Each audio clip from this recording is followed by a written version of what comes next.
चूँकि सियालकोट जलसे में इमरान खान साहब ने खिताब किया और खिताब में उन्होंने कहा कि उनकी जान को ख़तरा है और कुछ साजिश कर रहा है उनको उनकी जान लेने की, या अल्लाह ना करे ज़ाहिर ऐसा हो, लेकिन बहरहाल उनके अपने अल्फाज हैं। साथ में उन्होंने ये भी कहा कि जी मैंने एक वीडियो रिकॉर्ड कर दी है और वीडियो रिकॉर्ड करवा के मैंने किसी के हवाले कर दिया, अगर मुझे कुछ हो जाता है उसमें सब लोगों के हमने नाम दे दिए। तो ये जो कुछ आप बताएंगी ये किसकी तरफ इशारा है, कौन उनकी जान लेने के दर पे है, कौन ये साजिशें कर रहा है, क्या ये भी अमेरिका है? देखिए, सबसे पहली बात जो है, एक बंदा अमेरिका के अगेंस्ट खड़ा हो, एक सुपर पावर के अगेंस्ट खड़ा हुआ है। यहाँ पर इसराइल के साथ टाइज की बात हो रही है, यहाँ पर इंडिया के साथ तिजारत की बात हो रही है। मैं उस वक्त जब मेरे भाई कह रहे थे, मैं उनको यही तो बताने की कोशिश कर रही थी। और उसके सारे सहूलतकार पाकिस्तान के अंदर मौजूद हैं। मतलब किस कदर ज्यादती की बात है कि एक साबिक वजीर आजम की सिक्योरिटी हटा के एक मुजरिमा, एक जमानत शुदा मुलजिमा को वो सिक्योरिटी प्रोवाइड की जाती है। उन रेंजर्स की सिक्योरिटी प्रोवाइड की जाती है जिन रेंजर्स की वो तजलील करती थी, जिनको वो जलसों में खड़ी होकर गालियां निकालती थी।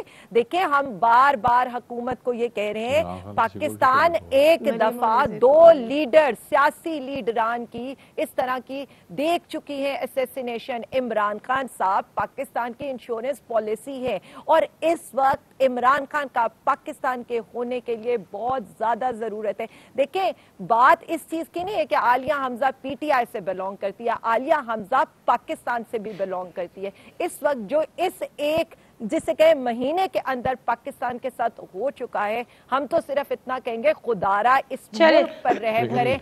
जो बात चौधरी जाफर साहब कह रहे हैं कि या ये आपकी नाअहली है और या इसको ना तजुर्बेकारी, आई डोंट नो, बट वो कह रहे हैं कि जी जब आपके पास नहीं थी परमिशन तो फिर आपको करने की जरूरत नहीं थी, आप हुकूमती मूड से अभी तक निकले नहीं है।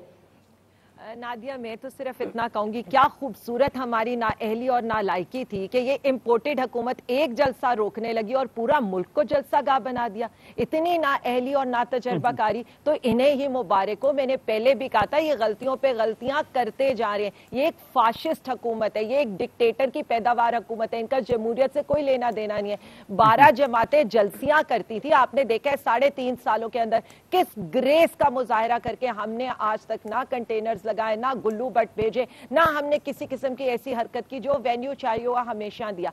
आपको अगर फजलुर रहमान साहब का धरना याद करा दूं, वो तो धरना छोड़ के भाग गए थे, वहां पर बारिश हो रही थी, कीचड़ में लुथड़े हुए उनके वहां पर पैरोकार मौजूद थे, उनको खाना, उनको टेंट, उनको वहां से निकालने का इंतजाम इमरान खान साहब ने किया था। इसलिए छोड़ दें, हमें ऐसी ना एहलियां ना तजर्बाकारियां बहुत हैं। इनकी जो तजर्बाकारी है ना, वो अवाम ने देख लिया। 175 से डॉलर 195 पर भी नहीं थम रहा है। स्टॉक मार्केट यहाँ पर क्रैश कर गई है, बिजली की प्राइसेस 4 दफा बढ़ा चुके हैं। यहाँ पर जो बाकी हालात हैं, लोड शेडिंग 10 से 12 घंटे हो गई है। यहाँ पर अशियाए खुर्दोनोश सीपीआई देखे 14% से ज्यादा हो गया है। मुझे एक बात का जवाब दें, आज तो ये जो आज जो ये हुकूमत बात कर रही है, जो पाकिस्तान की इकोनॉमी का हाल था वो आपके सामने है। शब्बर जैदी साहब कल मेरे प्रोग्राम में थे, वो कहते हैं मैंने तो 6 महीने पहले कह दिया था कि पाकिस्तान डिफॉल्ट होने जा रहा है, जिसपे इमरान खान साहब ने उनको फोन करके कहा कि शब्बर तुम्हें ये बात नहीं करनी चाहिए थी, तुम बहुत आगे की बात कर गए हो।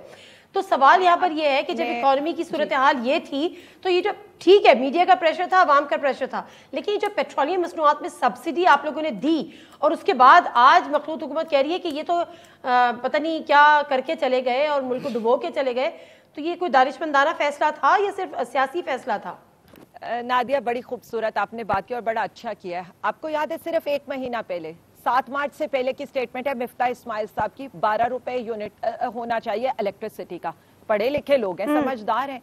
पेट्रोल उनके लिहाज से तो होना चाहिए था 130 रुपए का, और बाकी चीजें जो है वो तो 100 रुपए पर उन्हें बेचनी चाहिए थी। तो वो तो बड़ी समझदारी से ये सारी बातें कर रहे थे और हमें वो कह रहे थे हमने IMF के आगे अपना सारा जो है अपनी हुकूमत बेच दी है। अब ये यकदम ये जो पलटा खाया गया है, जो कल तक पेट्रोल का सारा, जब हम महंगा करते थे तो वो पेट्रोल बम हो जाता था, जब पेट्रोल हमने सब्सिडी दे दी तो इन्होंने ये कहा है कि जी ये तो आलमी महंगाई है। देखें, 2 स्टैंडर्ड्स नहीं चल सकते, ये इन लोगों के साथ हुआ है। IMF के आगे भिखारियों की तरह आप पहुंचे, पहुंचे तब भी वो आपको लिफ्ट नहीं करा रहे। सऊदिया भीख मांगने नहीं, भिखारियों की तरह ये पहुंचे तो आप भी भिखारियों की तरह ही पहुंचे थे। देखिए मेरी बात सुनिए, 10 बिलियन नादिया बड़ा सादा सा असूल है ना, $10 बिलियन एक हुकूमत ने लिए, $8 बिलियन एक हुकूमत ने लिए, हम बेचारे तो $2 बिलियन लेने वाले। अच्छा अब आप बड़े मजे की इनकी बात तो सुन लेना। अब स्टोरी ये तो है नहीं, स्टोरी तो ये है कि जब आपके लिहाज से ये सारी चीजें इतनी सस्ती होनी चाहिए थी तो हुकूमत में तो आप आए ही इसीलिए थे, हुकूमत में तो हम महंगाई कंट्रोल करने आए थे। वो बाद में हमें पता चला कि महंगाई। प्लस देखिए एक लास्ट बात करके आप चले जाइएगा, ब्लूमबर्ग की रिपोर्ट 6 महीने पहले क्यों उठा ले, मेरी रिपोर्ट नहीं है। इकोनॉमिस्ट की रिपोर्ट 6 महीने पहले क्यों उठा ले, ब्लूमबर्ग की रिपोर्ट उठा ले, IMF की रिपोर्ट उठा ले, जो उन्होंने खुद मिफ्ता इस्माइल को पकड़ा है। ये देखिए ये हमारी हुकूमत में क्या था।